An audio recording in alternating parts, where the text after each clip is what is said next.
The hotel kitchen at Le Marceau never truly became quiet. Even at 3 in the afternoon between lunch service and dinner prep, the room breathed heat, steel, steam, and pressure. Copper pans hung above the hot line, stock pots simmered beneath silver vents. Knives struck cutting boards in fast, controlled rhythms. The walk-in doors opened and closed with cold sighs. Somewhere near Pastry, sugar was reaching exactly the right temperature, and everyone who understood sugar knew that almost was just another word for ruined. The hotel itself was one of the most expensive in New York. Marble lobby, velvet chairs, gold elevators. Lobby flowers replaced before they had the chance to wilt.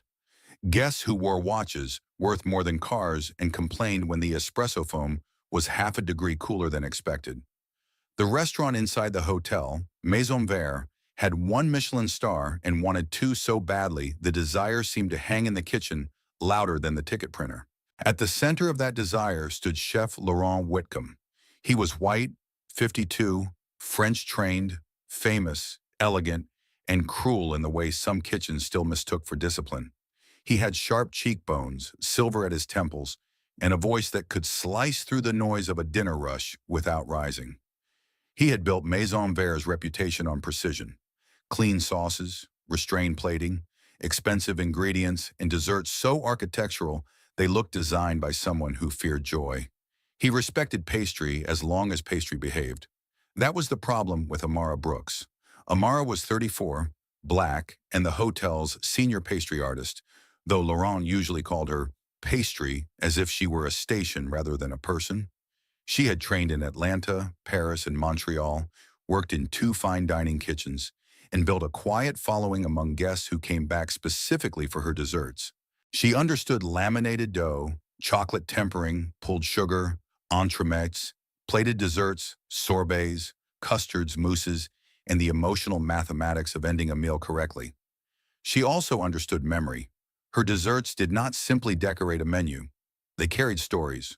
Roasted peach and brown butter from her grandmother's kitchen, black sesame and citrus from a mentor in Montreal, smoked honey, sorghum caramel, cornmeal sablé, cocoa nib brittle, buttermilk panna cotta, peppered plum, basil ice, burnt sugar and salt used like punctuation. Laurent found this dangerous. Too personal, he said. Too rustic, he said. Too emotional, he said. Too southern, he said once, then corrected himself by saying, I mean too heavy. Amara had looked at him and replied, funny how those words keep finding each other. He did not speak to her for 2 days after that.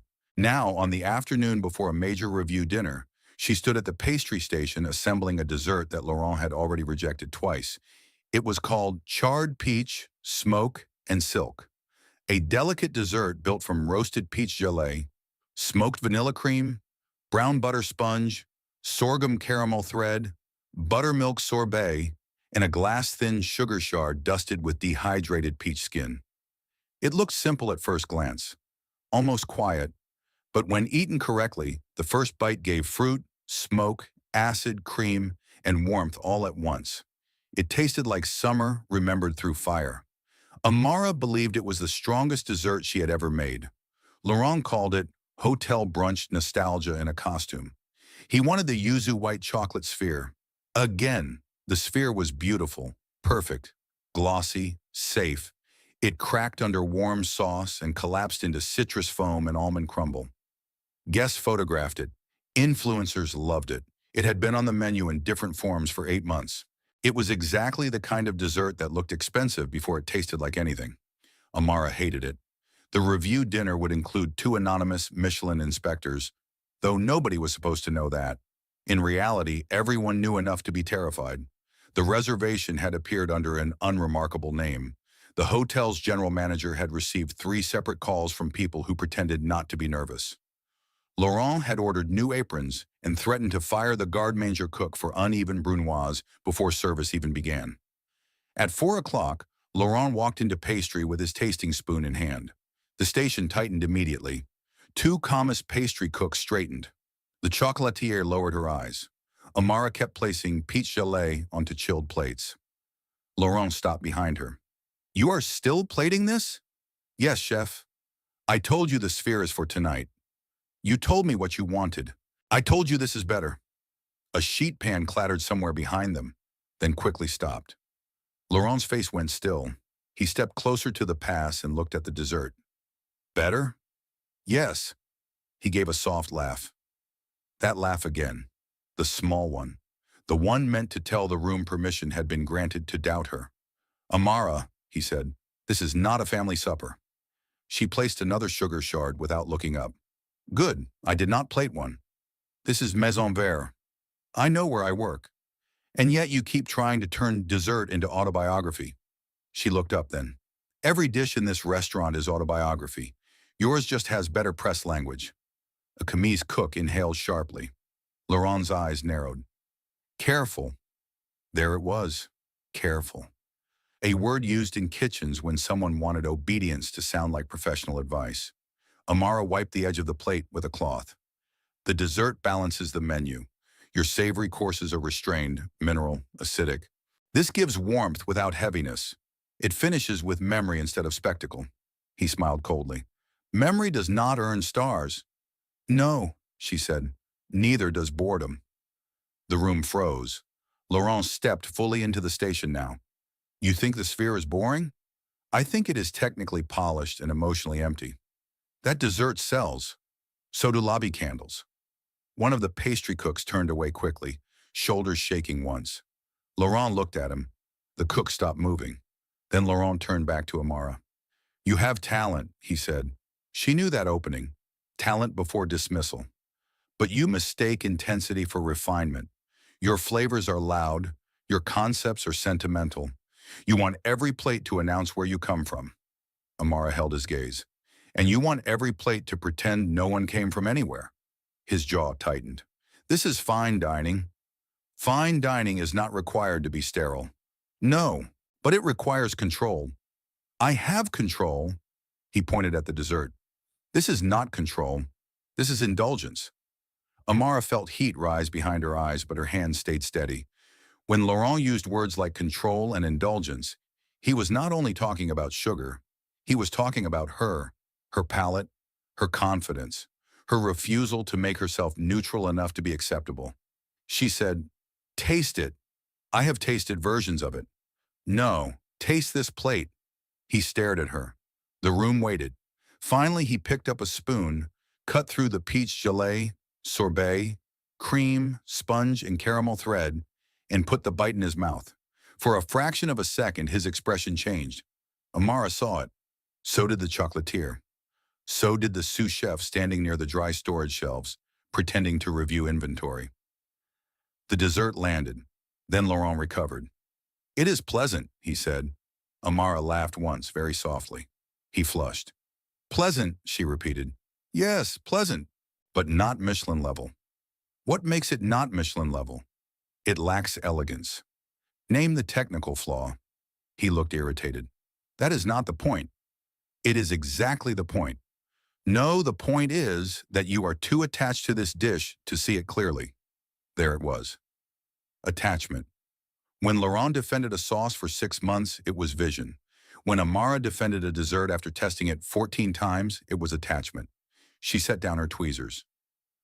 Chef, you have called this dessert rustic, nostalgic, heavy, personal, indulgent, and now not elegant. You have not named one technical failure. His voice lowered. You are challenging my judgment in front of the kitchen. Yes. That answer was too clean for him. His face hardened. You forget yourself. No, Amara said.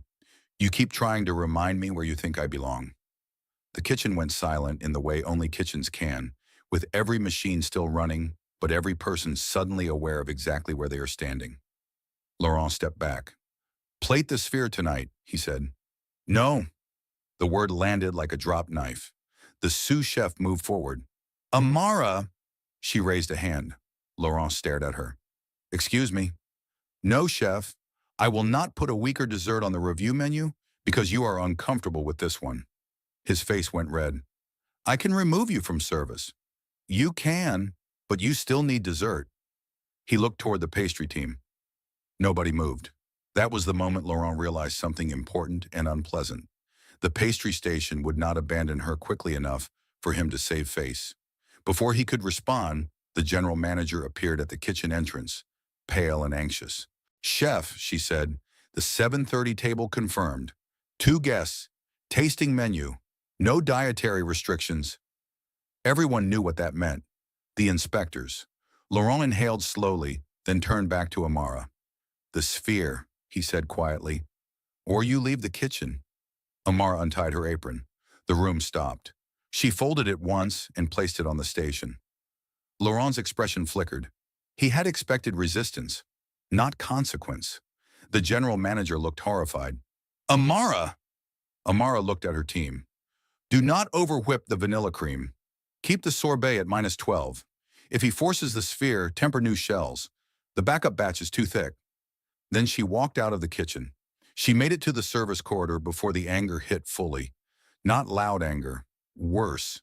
The kind that made her hands shake after they had stayed steady for too long. She stood beneath a utility light, breathing in the smell of bleach and hot butter from the kitchen behind her.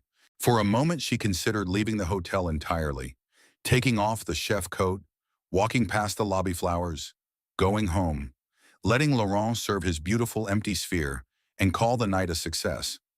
Then the chocolatier, Elise, appeared beside her. "He is plating the sphere," she said. Amara closed her eyes. "Of course he is." Elise leaned against the wall. "He also threw away your plated samples." Amara opened her eyes. That hurt more than she expected. Not because of the ingredients, because of the contempt. Elise held out a small covered container. "I saved one." Inside was a single finished portion of charred peach, smoke, and silk. Not perfectly chilled anymore, but intact. Amara looked at her. Elise shrugged. "I am French, not stupid." Despite herself, Amara laughed. "What are you going to do with one dessert?" Elise asked. Amara looked toward the kitchen door. "I don't know." Service began at 7. From the staff corridor, Amara could hear the kitchen shifting into rhythm. Tickets, fire, plate, wipe, run. Laurent's voice slicing through mistakes. The sphere went out at the end of the tasting menu for the suspected Michelin table. She knew its timing without seeing it. Shell-centered, warm sauce poured tableside, citrus foam exposed, almond crumble shining like little stones. Technically perfect, emotionally vacant. At 8:40, the general manager found Amara in the staff office. "Chef Laurent wants you out of the service areas," she said softly. "I'm not in the kitchen." "He says you are creating tension." Amara looked at her. "I left." The manager's face tightened with embarrassment. Before either could say more, a server rushed into the corridor. "Table 12 asked to speak to the pastry chef." The general manager froze. Amara looked up. Table 12. The inspector's table.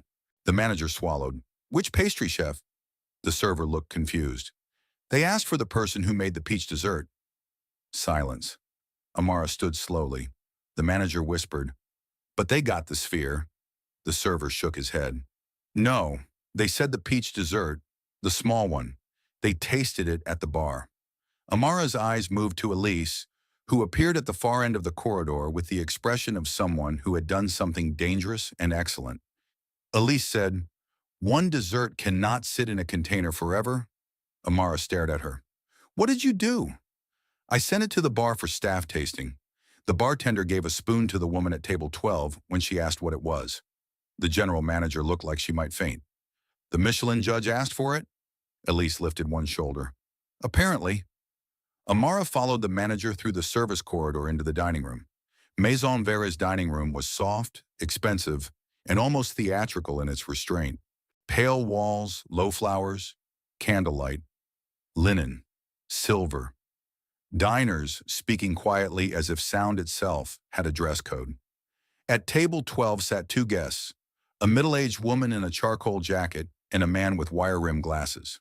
They looked ordinary in the way inspectors often did, not trying to impress, watching everything.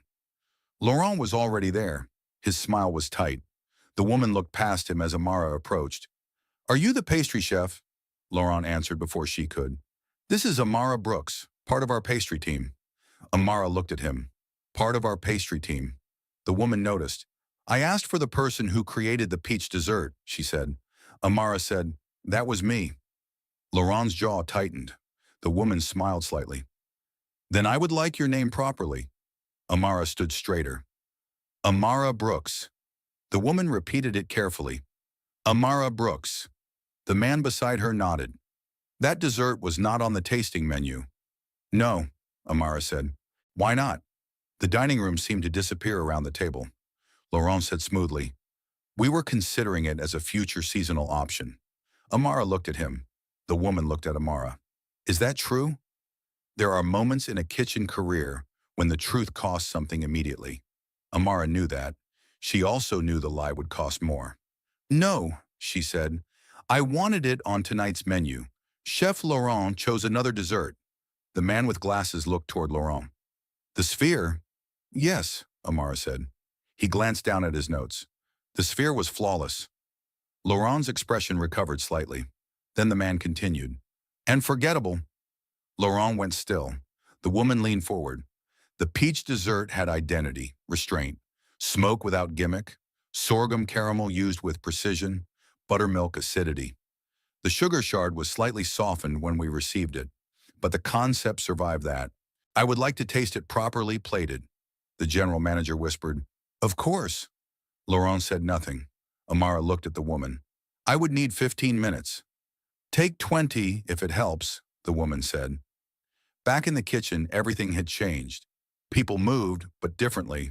The pastry team came alive around Amara before Laurent could stop them. Elise, sorbet. Already pulling. Marcus, sponge rounds. Yes, chef.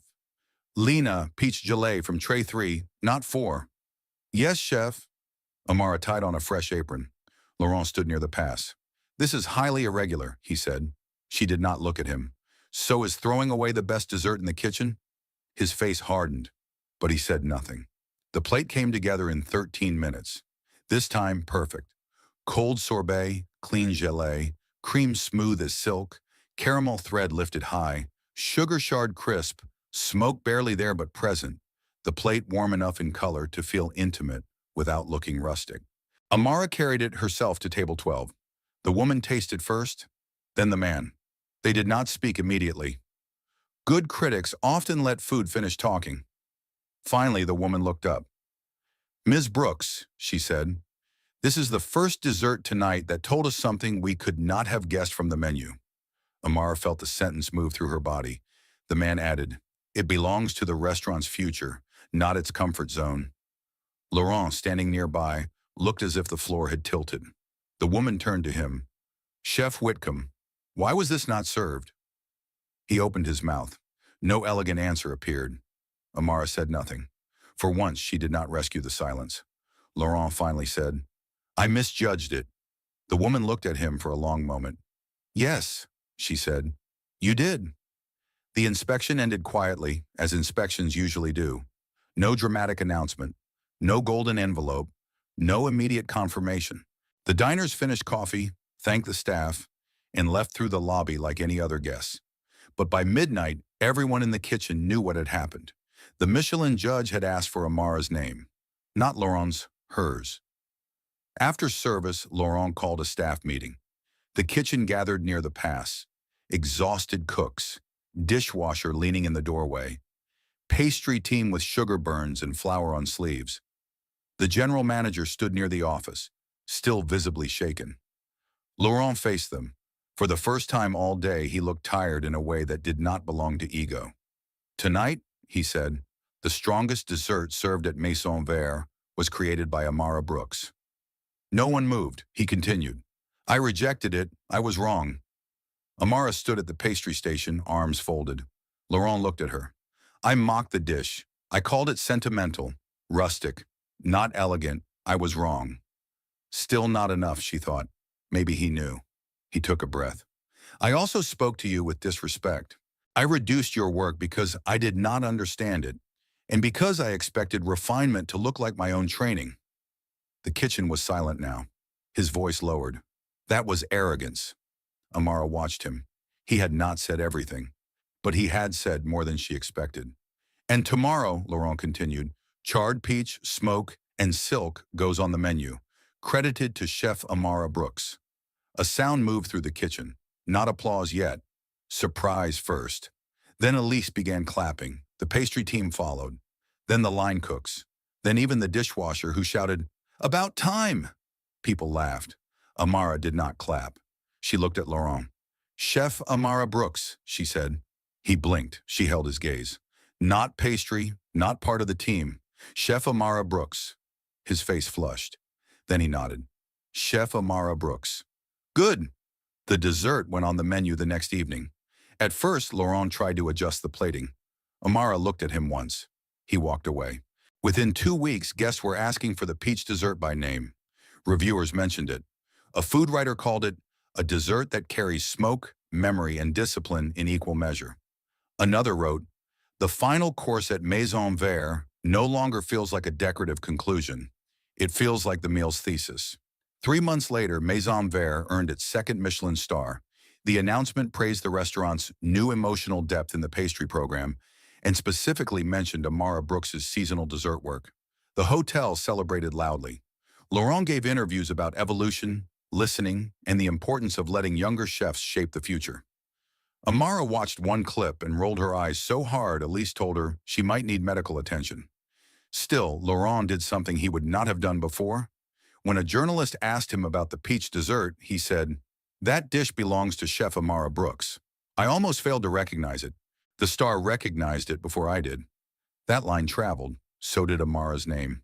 Within a year, she became executive pastry chef of Maison Vert. Not a symbolic promotion, a real one, with menu authority, budget control, staffing power, and credit. She negotiated all of it with the same calm precision she used for sugar. Her pastry menu changed the restaurant. Not all at once. Fine dining loved to call change innovation only after someone else made it safe. But the desserts grew warmer, stranger, more rooted. Sweet potato soufflé with black cardamom, cocoa nib millefeuille with smoked cream, Meyer lemon and corn silk, fig leaf custard, sorghum glazed choux. Guests still receive beauty. They also receive memory. One afternoon, a young black culinary student named Taryn came for a stage. She stood at the pastry station, staring at the peach dessert prep list pinned to the wall. "Chef Brooks," she said, "is it true the Michelin inspector asked for your name?" Amara looked up from tempering chocolate. "Yes." "And before that, Chef Laurent didn't want the dessert?" "Correct." Taryn frowned. "How did you know you were right?" Amara smiled slightly. "I didn't know the judge would agree. I knew the dish was honest and technically sound. That was enough to defend it. But what if they say your food is too personal? Then ask them which element is unbalanced," Amara said. "The acid, the texture, the temperature, the plating. If they can't answer, they may not be critiquing the dish." Taryn wrote that down on the back of an order slip. Amara laughed. "Don't use ticket paper for notes. It's all I have. Then keep it." Years later, Amara opened her own restaurant. She named it Ember and Milk. It was smaller than Maison Vert, warmer, harder to categorize. The pastry program was not separate from the savory menu. It moved through the meal like memory through a family story. The opening dessert was a refined version of charred peach, smoke, and silk. Not because she wanted to relive the night she was almost erased, but because some dishes become doors. On opening night, Laurent came. Amara had not invited him personally, but she had not blocked the reservation either. After dinner, he asked to see her. She met him near the open kitchen. He looked around the room at the cooks, the plates, the guests leaning into dessert with the kind of attention that made service worth surviving. "This is remarkable," he said. "Yes," Amara replied. He smiled faintly. "You are not going to make this easy." "No?" He looked down, then back at her. "I still think about the peach dessert." "So do I. I think about how certain I was. That was the problem." "Yes," he said. "It was." He paused. "I am sorry again." This time, years later, after changed behavior and public credit and no attempt to claim her work as his own, the apology felt less like a request. Amara nodded, accepted. His eyes softened. "Thank you, Chef Brooks." She smiled slightly. "You're learning." Across the dining room, a server carried the peach dessert to a table. The sugar shard caught the light. The sorbet began to soften at the perfect edge. A guest took a bite and closed her eyes. Amara watched. That was the point, not the star, not Laurent's apology, not even the Michelin judge asking for her name, though that moment had cracked the kitchen open. The point was the dish reaching someone before anyone could reduce it. The dessert had been good before the judge tasted it. Amara had been a chef before Laurent said her name correctly. And when the Michelin judge asked who made it, the question did not create her worth. It only forced the room to stop pretending it did not know where the brilliance had come from.